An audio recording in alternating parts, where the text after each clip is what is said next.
Ah.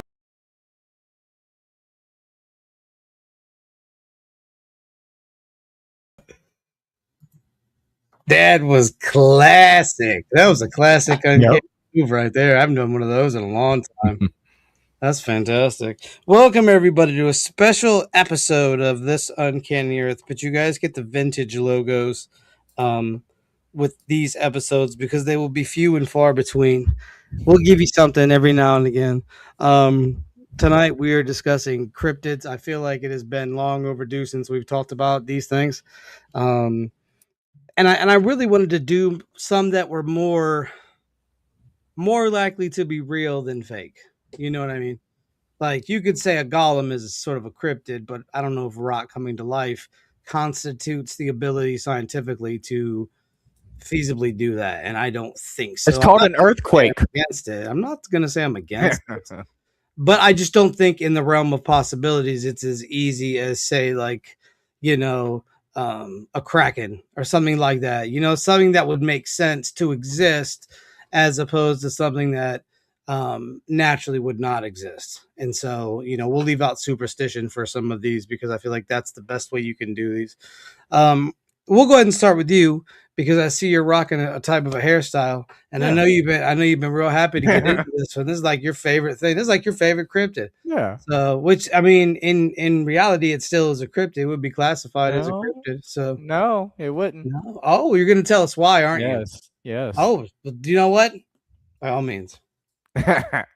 So there is something called the Saola, Saola, also which translates to Asian unicorn. It is a critically endangered bovine native to the Annamite Mountains of Vietnam and Laos.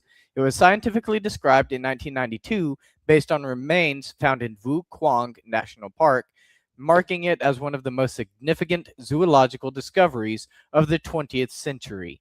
The species is so rare that its existence in the wild can neither be proven nor disproven, with the last confirmed camera trap image dating back to 2013. As far as the conservation goes, Vietnam has established protected areas like the K Nuoc Trong Nature Reserve to safeguard its habitat, though estimates suggest fewer than 100 individuals may remain. And recent genetic studies have constructed from hunting trophies reveal two distinct genetic populations that could inform future captive breeding efforts if any individuals are located. Okay, so now I have to ask you this question. Have you been able to connect that species of wild animal to legendary unicorns in Europe? Because that's a far distance. Ah, I have not even bothered to try because I was just Okay. too excited that they were real, and so I was like, "They're real. Well, That's all I need to well, know." well. Let me say this Okay. because I think you bring up a good point. So unicorns, in their supernatural aspect, would be cryptids because they're Like the more than rainbow stuff. just a creature with a horn in its head. Because if we would speak genetics, there's no telling what has existed. The dodo doesn't exist anymore, right? That Yeah. thing died off long before any of us were born. So and I'm in agreement with you. Genetically, I could see it being very feasible. I think that when we look at it from that aspect, it makes sense. I think when you start throwing the supernatural aspect into it, you have to connect. You have to try to take It's this in alchemy. Asia and connect it here. And I think that's how you really establish a solid theory because you're saying, okay, I'm connecting dots. We could sit here all day and just make up theories, right? But if you can't connect the dots, it's a little harder to prove them. So I think you should look into that. I was able to connect the deermen in Ireland, Cernunos, with the Native Americans here in the United States. The deermen cryptid, half deer, half man, Oh, nice. or half man, half deer. you know, Either way, I don't want to be either part of that because then you're just walking around. Yeah. So, tell us more about the unicorn. Tell me your favorite unicorn thing. Okay, so obviously the first one that comes to my mind is probably going to be Harry Potter, Mm. because in the very first Harry Potter movie, or it might have been the second one, Chamber of Secrets. I don't remember at this point. It's been a long time, But in one of the Harry Potter movies, one of the early ones, when he was out hunting he who must not be named, Lord Voldemort, there was actually an instance where Lord Voldemort was feasting on the blood of unicorns because of its healing properties. They say that the horn of a unicorn has very advanced healing properties that Right. are, so healing. They're basically magical and they can heal almost anything. You know. So let's say this, because I think we can bring something into focus to pull some strings in the right direction. So in Asian medicine, horns and things, and in African medicine, horns and things are ground down, right? Into a They powder. have certain they have certain properties that fit that, right? So there you go. It's Now alchemy. you can kind of change that focus a little bit and say, okay, if they were able to get his horn, now you have to wonder if that was they overhunted and they drove them to extinction long before recorded history that we Like have the ox. today. Yes. Yeah, genetic mutations in the wild are not unheard of. Different species exist. I think what we need to do is look at it from that light. I don't think everything has to be a cryptid 24/7. I think we can bring to light that. However, I'm wondering where the mystical properties came from, right? Because when did you say this was first discovered? What When it year? was What year? first discovered. Mm-hmm. Let me see real quick. Hold up. And if you could pull up legends about it, that would help Yeah. too, like dated legends. The We earliest do things in one, real time here. it was scientifically described in 1992 for the first Mm-hmm. time. Like as Okay, so scientifically.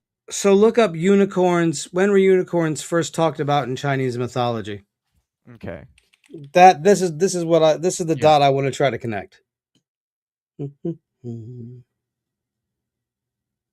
This is what we do here. We look up stuff in real time so that we actually show you we're researching it.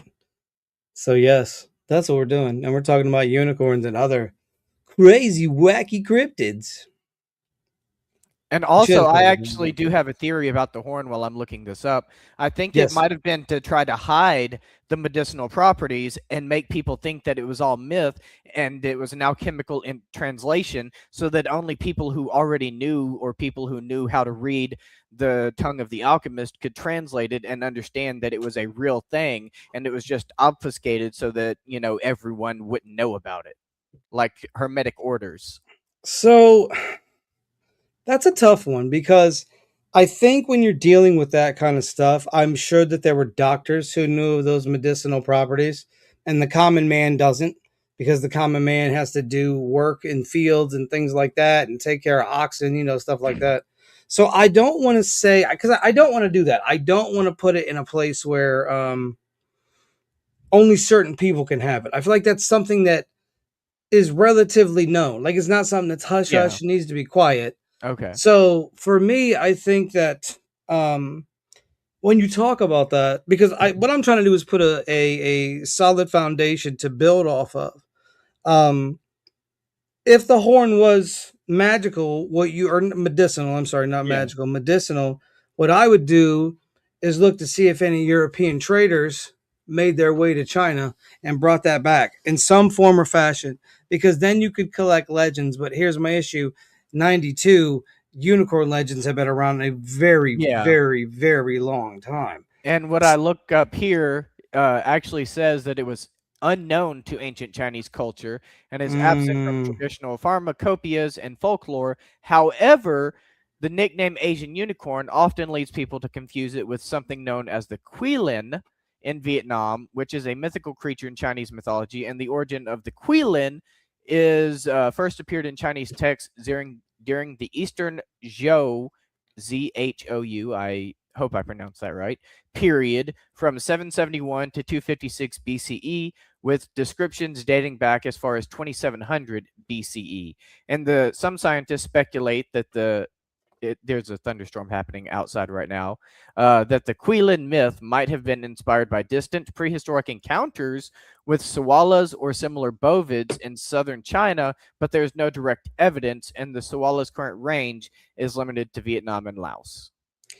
What's still my issue in all of this is that European unicorns were before these times. Yeah. We need to connect the bridge that would link China and Europe, or at least try to link it. Maybe it Yeah. doesn't, but I Was think there a that's where land you bridge at the start. time? I think there was a lot of trading going on. I do Yeah. want to say there was probably a lot of trading going on at some point. When that trading started, once again, please look up when trading with China started. Look up Europe and China. Don't look up the US. See, we do it. We do it live for you guys because we love you guys. We're giving you the vintage, classic, uncanny. Why be boring when you can be uncanny? Subscribe. You could do it right now. You could do it. He's typing. You could be like, subscribe. Do it. Yeah. Do it. That's how Yeah, this love it. works. How this works. That's why we had Count Saint Germain on here before. We miss him. We miss you, Yep. Count. So it says right here, trade formally began with the opening of the Silk Road by the Han Dynasty in 130 BCE, facilitating the exchange of silk, spices, and ideas, keyword ideas, for over 30 BC.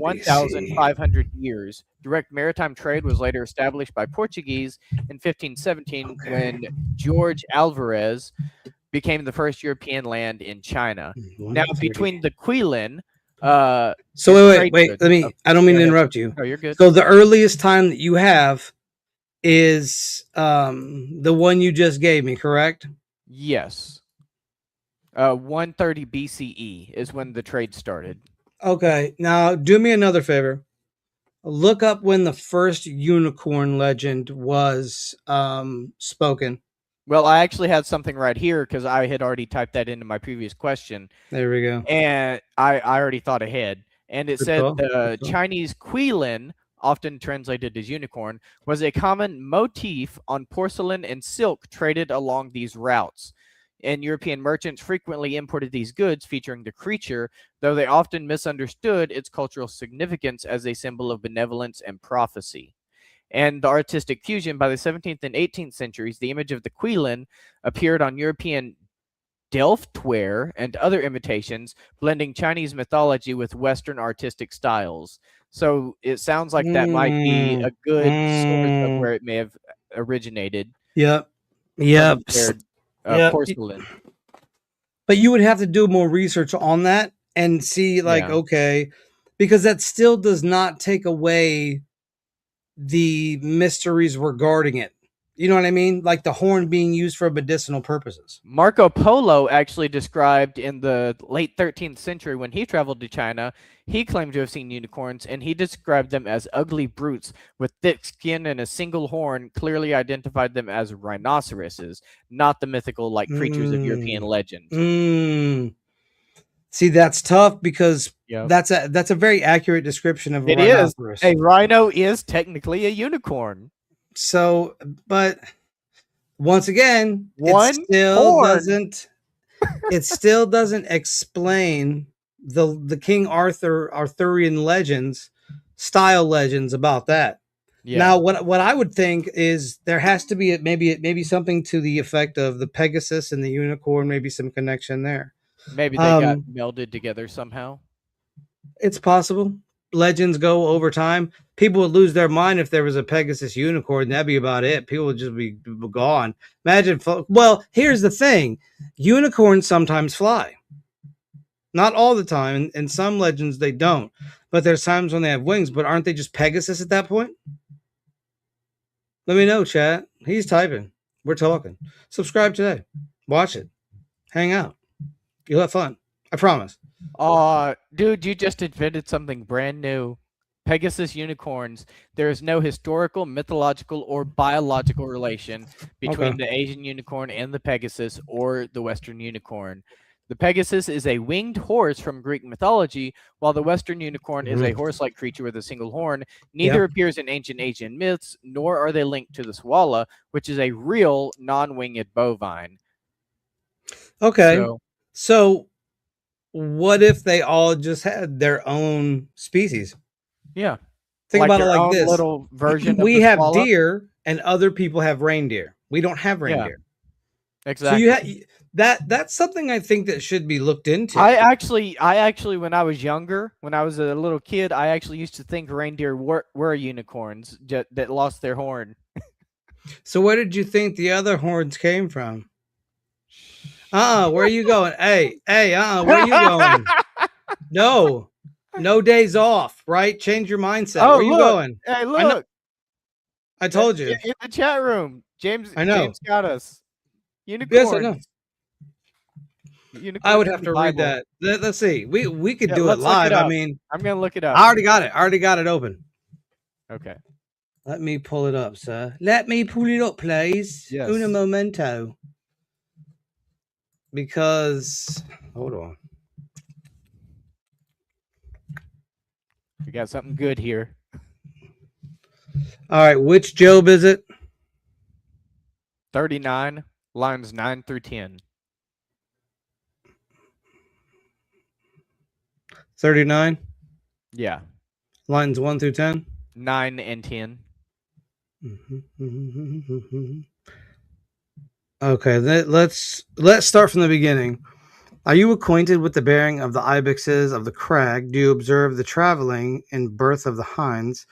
Do you number the months they must fulfill? And do you know the time of their bearing? Obviously, God's talking to Job and saying, do you do what I do? They crouch, they deliver their young, they put forth the cause of their cramps. Their young ones thrive, they grow up in the open. They go forth and return no more to them. Who has sent forth the onager free, and who has unloosened the bounds of the wild donkey? Whose home I have constituted the steppe, that's interesting, and thy salty wastes as his habitat. He makes sport of the clamor of town. He does not hear the tumults. I need to spell that right, or pronounce it right.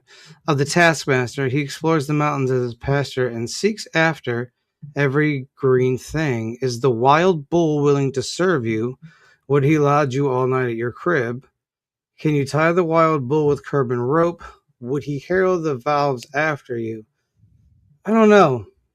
This version, I think, is more akin to what it is. I think it's a wild bull. I have to respectfully disagree with that. Respectfully, I don't. You're a friend, so we can agree to disagree as friends because we all know who we all know the end game. We all know the end game, so it is what it is. But you're a fellow brother, so I won't. You know, family. Your family. So now I am going to get into some fun times. We're gonna have fun. We're gonna have Yep. fun. Unfortunately, I didn't find. Um, I did not find a googly eye to put in the middle of my forehead. So wouldn't matter because then I would have three eyes and not one. Because then that wouldn't make any sense. We would have three eyes. One for when I It was would talking make about sense because you have a third eye in your forehead right there. It's when you get awakened to inner knowledge, gnosis. It's a whole spiritual belief thing. Well, actually, that's also your it's a gland that gets crystallized over Pineal as you gland. grow older. The pineal gland. So the Cyclops is a humanoid bipedal creature in Greek legends. Our biggest legend comes from one Polyphemus, who basically was a giant cannibal. I want you to hold on to that word giant because we're gonna hi-ya into that one here in a hot second. So he's basically a cannibal, and Odysseus and his men basically get trapped there. He said, "I'm just gonna eat you if you try to leave." So he rolls a stone in front of the door. Well, Odysseus and his men decide to get him back. And they take a sharpened stick. They've been sharpening this stick all day. All day, it says. They put it in the fire, heat it up, and jam it in his eye after they get him drunk. That would be awful. You must be a horrible person for somebody to get you drunk and then stab you in the eye. Like, that's not. He's That a ain't very it, Chief. stupid giant. That ain't it, Chief. However, he's still a giant. Mm-hmm. And even though he doesn't have an eye, doesn't mean he's crazy. Now you're probably I would lose my marbles. Yeah. I would lose my marbles. I know where And this story is headed, though. And he still locks him in. So what they do is he has these large sheep. They're large. And they tie themselves underneath. so that because he's checking over the top of them to see if they're on their backs. He doesn't think they're on their stomachs. Now, where Odysseus falters is at the end, he yells his name out, which would later come back to curse him. Pride of man. I digress. That's just one tale. The other tale is a little more interesting, and I think would placate to certain biblical text if we can connect the dots, which we could do, I think, genetically, which is one of the most important things I think that we have to do when we are dealing with creatures of a magnitude. Yes. There is a conspiracy theory going around social media right now that the FBI is working with Ancestry and 23andMe because they completed the entire human genome back in 2003, as we already know all about that. And then BlackRock bought that up. And the reason BlackRock bought it up, the conspiracy theory says that the reason BlackRock bought it up is to help the CIA track down angels, Nephilim, and alien DNA. Well, they haven't came and got me yet, so fingers crossed. No, I'm kidding. Anyways, so the next tale is roughly about three brothers, and these are the children of Uranus and Gaia. So, like the supreme beings in Greek mythology, and they create weapons. So they're craftsmen for the gods, and they make a bunch of weapons, including the greatest one, Zeus's thunderbolt. However, these three who made this, the thunderbolt killed Apollo's son. So Apollo, in revenge, killed all three of the Cyclops. Now, what this sets up for us, and I think this is interesting, and by the way, their names, and we're going to have fun with this one, Brontus, Steropus, and Argus. So these are three, once again, giants. Woo, giants. Here we go again. We're gonna connect some dots tonight on this here show. Craftsman. Now let's go back a little bit. The union of male or of female and angelic being or divine being, however you want to put it. They teach mankind how to do things. Walk with me. Come on, let's go. That doesn't say that there weren't craftsmen to create things. That things had to be created. How were they created? You could teach men to do something, but there's certain things you need very, very large beings for. Is this headed towards Tartaria? No, not at all. Okay. Not at all. It's and this is a theory and a hypothesis. I have no evidence that this is a real thing. The Russian government does, though. Maybe. But here's the thing, I don't. And until I do, it's a theory. It's nothing more than a theory. Doesn't matter if you have it. If in my belief I don't have any definitive proof, it has to stay a theory. You know what I mean? It has to. And people say, oh, but you believe in religious aspects. I do, because I believe that spirituality is much different on that level. The spirit is a different thing. So you have to try to attune it properly. But what I find interesting about the Cyclops, and I did some digging, and what I think we always fail to neglect, well, I think we don't take it into account because of how strange it is. What if the eye, is just a birth defect? That's all. It's a birth defect. A birth defect from the uniting of messengers and females. Because this would make sense, because these babies became Nephilim and they were eating and doing profane things. This is why the people cried out to Enoch, and Enoch talked to God, and God said, "It's done. It's a wrap. It's a wrap. I've had enough. This wasn't supposed to happen." But he knew it was going to happen. Because mankind is wicked. not to get on any tangent or anything, but that's humankind. But what I find interesting is, so I said to myself, okay, what else would constitute a birth defect, right?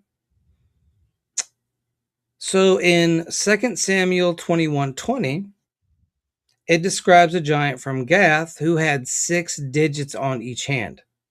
Okay, that's 12 fingers. And then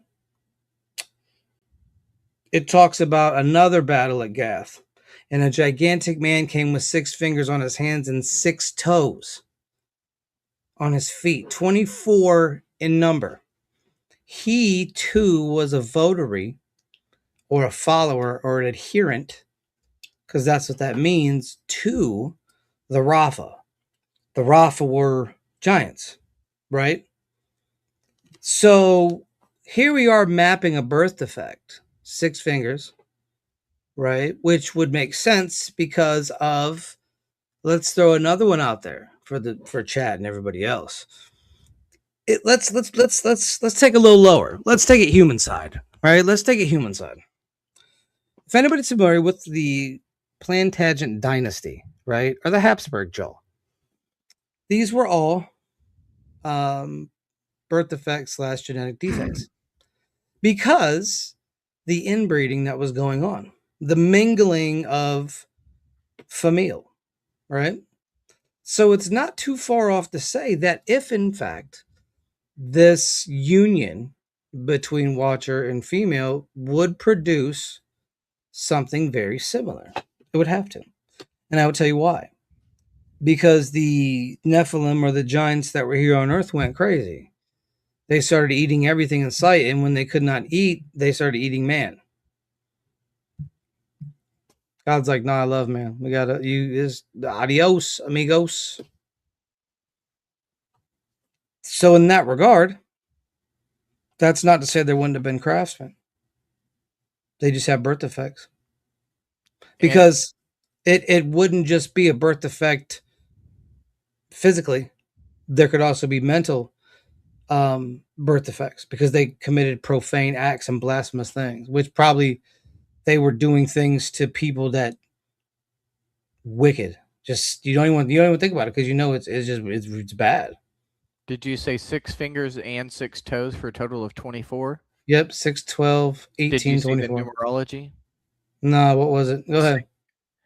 Well, Satan's number, the evil number, is 666, right?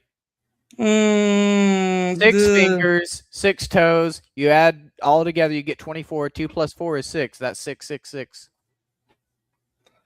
Not to say that No. might not be the case. I'm not gonna. I don't think it's meant to be taken as that. I think it's more meant to be taken that these things still existed. Yeah. No, I was just saying because of they were seen as evil, right? It was just Yes. ironic to me that they were both seen as evil and the number of their limbs added up to 666. Let's do this though. My issue with that is we're looking at 666 from an English / American background. We're not looking at it from the lens it should be looked through. That's the issue we're doing. We're looking at it in a way that just is doomsday. That's not. It's not that. It's essentially mankind because mankind is certain things. That's not something I can get into because it'll cause a stir. It'll cause a stir, but what I will say is the interesting aspect for this is being able to be like, okay, what birth defects did these giants have in the Bible? And that came up. And obviously stature would be another one. Because if everybody's the same height and you start having a bunch of people that are higher than you, that's a genetic defect because you're not supposed to be that high. Who determines the difference between a genetic defect and an evolution, though? That's a good question. Well, I would feel like the evolution would be beneficial. Yeah. But that's what I was getting at. Wouldn't taller be more beneficial? Not if taller is so mentally gone that it eats whatever it sees. And it's hard on your bones too, I've heard. And it grew. No. Not back Because then. wait, because we have to also understand, and I love this. We're gonna get into something I love talking about. So, um, Native American giants existed. I mean, this is fact. This is facts. Were they But the were they super like hyper 8, tall? 9 feet? A lot of times, I think most of them were. I think 10 feet. You Okay. know, I think you're 16 feet. It's a little much. I'm not saying it's impossible. Yeah. I'm not saying it's impossible, but Someone I had to put those lean totem poles up. I lean more towards them being maybe 10 feet, Yeah. being very accurate, being very fast. Now, was that a product of Nephilim genes? That's an interesting question. And that's something that, if we had the bones, I see you, Smithsonian. We might be able to pull the DNA from them and understand a little bit better where that sequence lies. Obviously, this won't happen, but that's something that should happen because you would be able to trace genetic sequences, and if the genetic sequence is broken or And why do you it think they don't want us to do that? Because we already know the results. But maybe if we confirm the results, then they can't deny it anymore. But they can deny it so long as we can't confirm it. I don't know. I think until we have some sort of proof with that, we're just speculating. Even You if know we what get I the mean? proof, people will just say it's AI generated. There is And no maybe such thing as evidence with AI anymore. that's why AI was invented. Yep, exactly. But I don't think so. I think what I tell people is, I mean, obviously AI could write books, right? Yeah. Um, my thing is get authors that you know's books. Do that. If you're looking for Yep. books that are going to better your studies, do that or go to used bookstores. I like to go to used bookstores. Sometimes you get lucky though, and you get a book like this honker right here of a freaking book. This thing's big, man. Oh, This nice. is huge. But look, so on the inside, it's Cyclops, and Ta-da. it talks about the symbolic aspect Yeah, of the Cyclops, which it represents the attunement to fruitful nature, as well as the brute instinctual powers that are the biological foundation of human as an animal being. One does well to approach such energies with something other than temetry and contempt. Psychologically, they point to the residue in ourselves of that unconscious wholeness at the beginning of mental development that is full of life and has the potential for consciousness. that's But why we as cry when we're born. but is as cruel, as uncivilized as nature itself, and has a tendency to swallow its own product.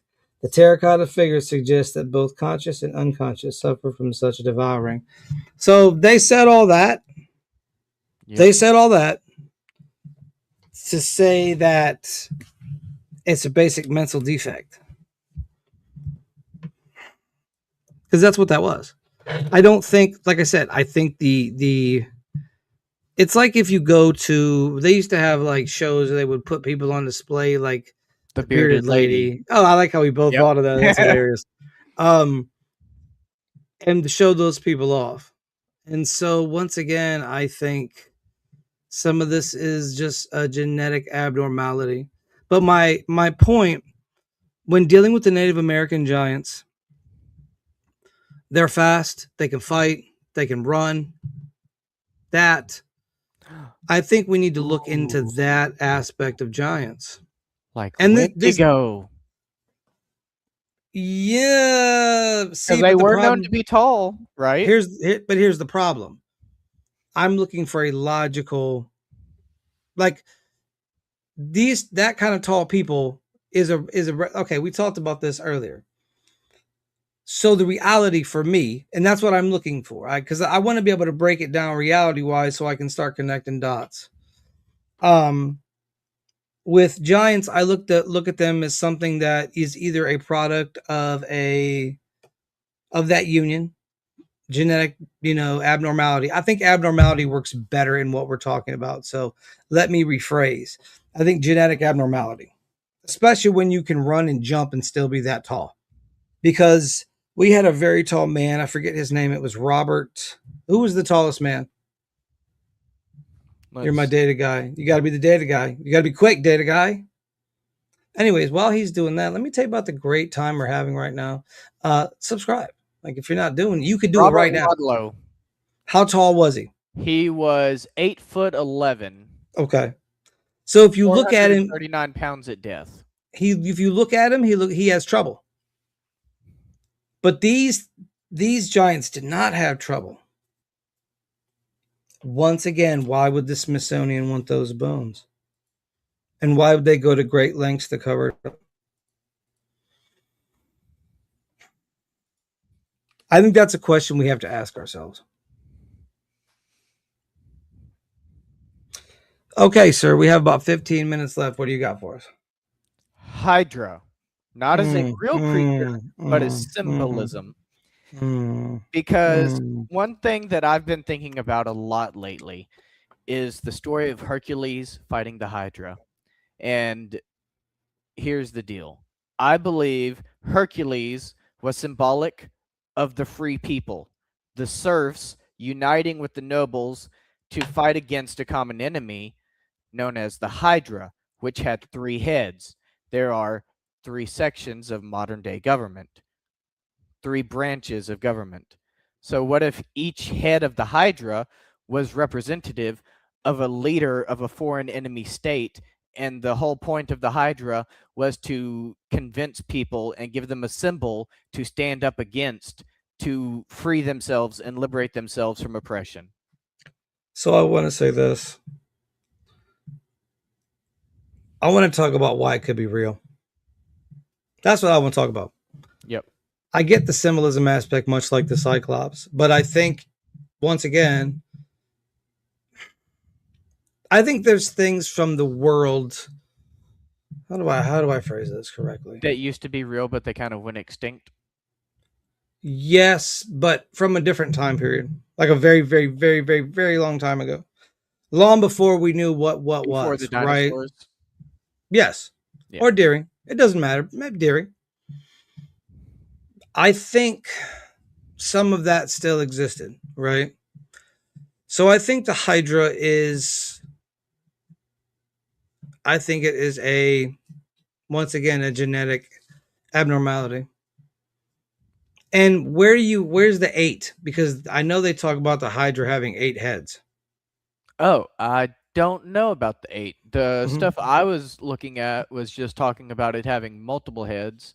Now, what I do get, because see. you could use it for satire by implicating like a politician, right? Like 3 or 4 politicians. I understand this concept. Because I always thought it Tessa, was like, hey Tessa, what's up? I always remembered it being as like 3 heads initially. So 8, like, okay, so we know that Dante's Inferno was basically a diss mixtape towards the political power. The political power. It was a diss track. Oh, the regeneration feature was added later to later versions of the Hydra story. Well, yeah, because people compound all myths, sure. Yeah. But what was the original head count? That's what I'm trying to look up right now. Because you're right, it could mean defending against the government. Hercules being sort of an atlas from BioShock. It doesn't specify the initial head count. It just says multiple heads. It is killed by Heracles or Hercules as the second of his 12 labors. Imagine having to do that. And I think Greek mythology is Nephilim. I think it's under Nephilim rule. Too many things line up.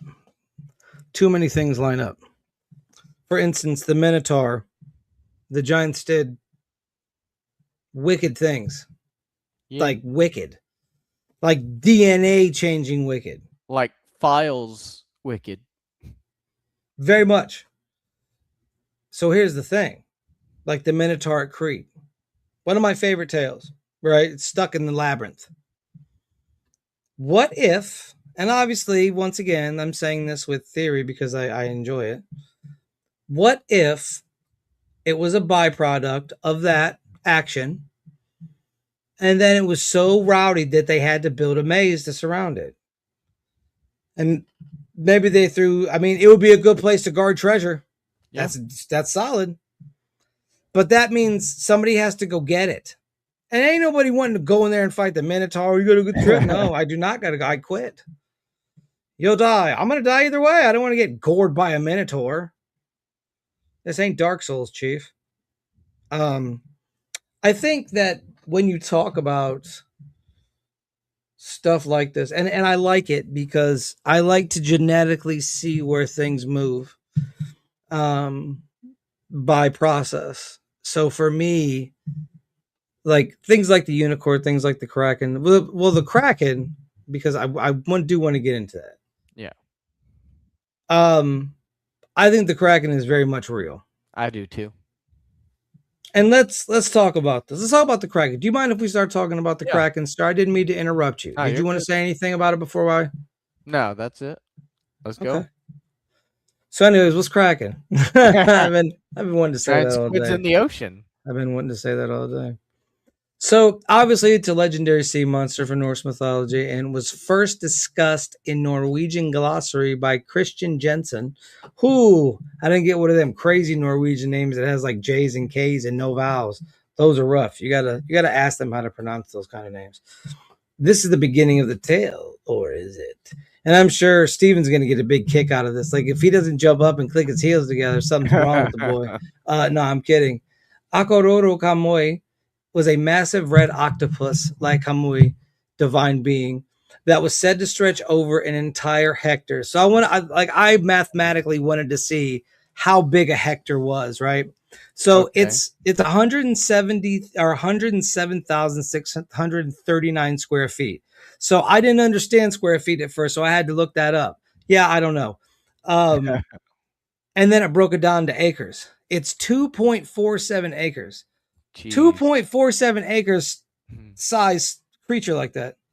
Now, do I think it existed? Yes, I 100% do. And I will tell you why. Steven, you're my data man. I'm about to talk to him real quick.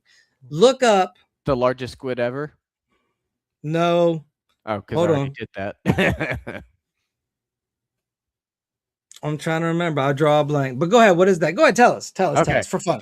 The heaviest squid is known as the colossal squid, and the title for maximum mass with confirmed specimens reaching 495 kilograms or 1,091 pounds, an estimate suggesting some may weigh up to 1,650 pounds or 750 kilograms. How big is he? How area size? What's the square feet? Yeah, the giant squid is longer, with recent estimates placing its maximum body size, including tentacles, at around 13 meters or 43 feet, compared to the colossal squid's estimated maximum length of 10 to 14 meters or 33 to 46 feet. So shouts out to Mac. That's my homie. He does alchemical breakdowns, and I'm not talking about on your cardboard box. He might break dance. I don't know, but that's the homie. So we have a lot of discussions about things. So what's up, man? 11 to 12 inches for the eyes alone. So here's what I want you to look up. How much of the ocean have we explored? Percentage. Give me a percentage. Oh, I'm gonna say. Give me a percentage. Low. Hold on. Oh no, it's very low. It's very low. The pressure alone would kill you, even in a submarine. Would y'all go to the ocean, like down deep in the ocean? Would you guys do that? Let me know in chat if you would. Submarine, yeah. Submarines would be cool, but bro,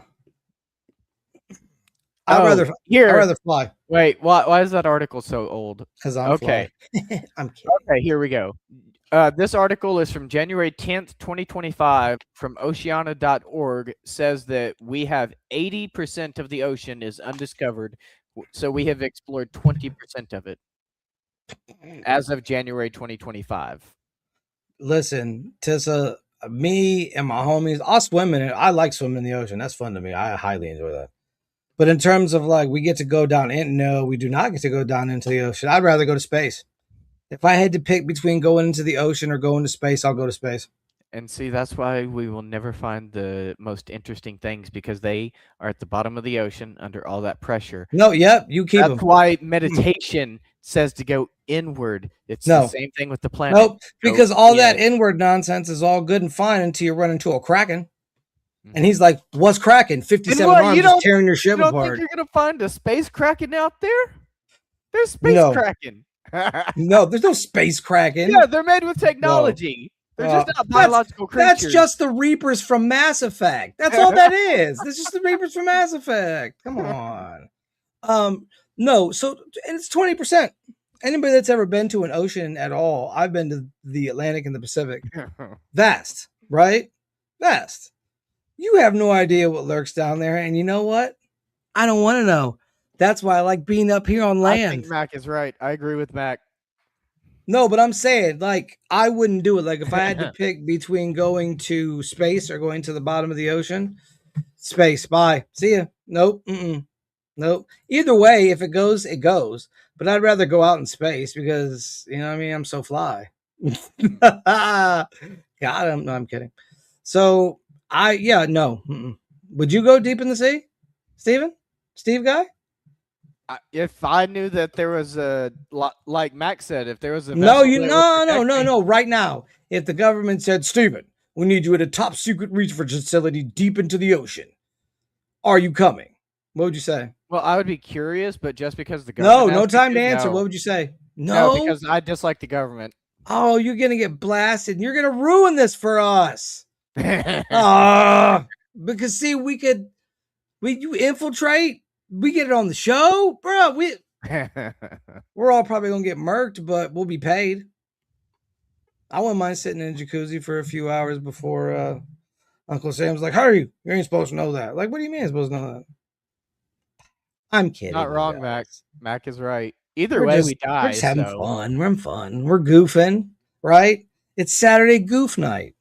You can't breathe either way. So either way. Wait a minute. Because I don't want to get ate. That would. Are we allowed to use gene?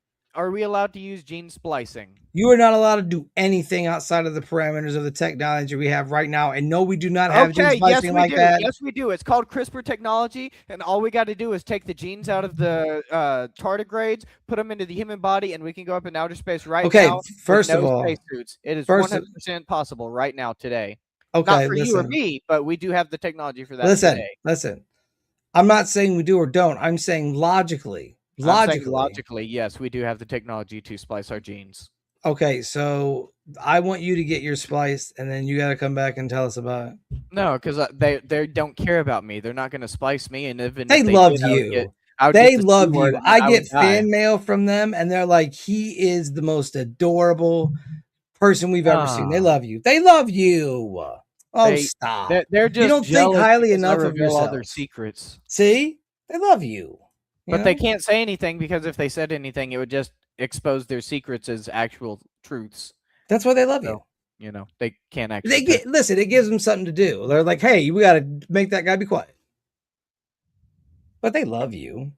As soon as they knew that we were doing a show together, they were excited. They're like, yeah. Started playing I Want to Rock in the background. Because I think that's what they listen to. I think my FBI agent probably listens to like a lot of classic rock. I would believe. I believe we probably have some things in common. My FBI agent listens to Ride of the Valkyrie in cahoots with the CIA agent who is writing down everything I say. We're just talking. Yeah. Just having fun. We're just a little baseball. I didn't get to the baseball, but I can't even say it. They can't prove anything I've said. But they don't want to. Yeah. It's not that they can't, they just don't want to. It would look bad for them. Because we live in a society like that now. We just don't want to. We don't have to. We're all being surveilled by the FBI. It's called the Patriot Act. Oh, I saw that movie. That was with Mel Gibson. Mel Gibson was in it. He was like for the revolution, and he was like, I'm gonna get you. And George Washington was like, I'll see you later. And George Washington Act was after 9/11 when they allowed spying on every single American citizen in the entire country. He's right. And they then it got strengthened. And they but we can't go too crazy. Still a show about cryptids. We can't go too nuts. Well, it is. I don't disagree with you.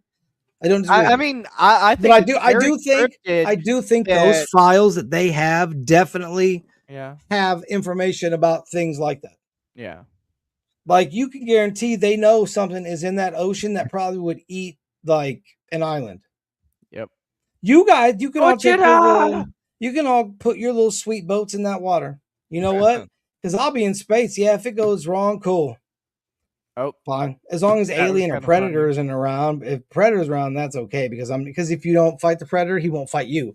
But the alien will just eat your face. I don't want to get an alien baby impregnated into my solar plexus. I don't want that.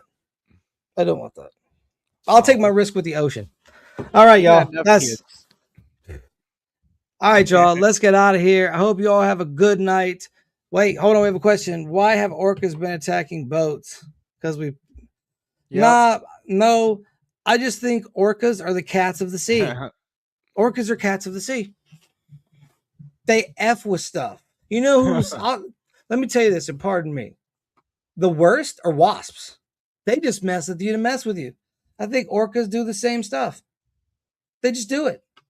They do it because they can, just like a wasp. He can sting you. Why? Because he Well, can. actually, I saw a wasp today, and as long as you don't show fear, the wasp will leave you alone. It literally flew right up to me, landed on my shirt, walked around for like 10 seconds, and then just flew away. Oh no, we're throwing hands. You get near me, you're getting walloped, dolloped. Yeah, I And I'm used to not do backing that. down. I I'm used to not do backing down. that, and then I realized the truth of reality. The truth of reality is if I get stung, I'm gonna be furious. The truth of reality is we are all joined as one. Facts. Facts, Tessa, facts. And hornets? Oh, nope. The It shadow actually boxing, was a boy. Let's black go. wasp. I'm kidding. It I'm was a black kidding. wasp I was messing with today. He's my buddy. We're out. It's time to go. You guys have a great night. Thank you for being here for our cryptid discussion that went off the rails. As always, I am your host. He is my co-host. Our other co-host is doing, I don't know, he's doing something. Nobody knows what that guy does, but he'll be back next week talking about whatever he talks about. You guys are awesome. And as always, why be boring when you could be uncanny? See y'all later. Peace.